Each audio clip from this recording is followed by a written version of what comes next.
এখানে এটা কোশ্চেন আছে এক্স এর পাওয়ার এক্স তার পাওয়ার 77 হলে 77 সমান 77 হলে এক্স এর মানটা কত। তো এটা আমি করব।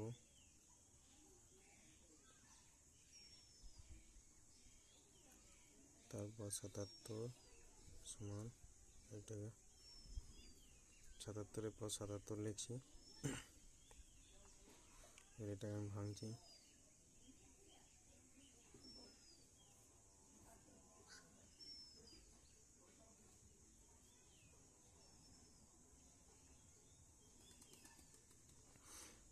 এটার সাথে এটা সমান, এটার সাথে এটা সমান, তাহলে শুধু এক্সে পাওয়ার 77 সমান শুধু 77,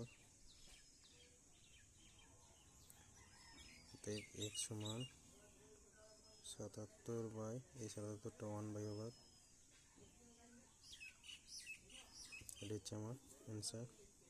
এক্স এর মান বার করতে বলেছে।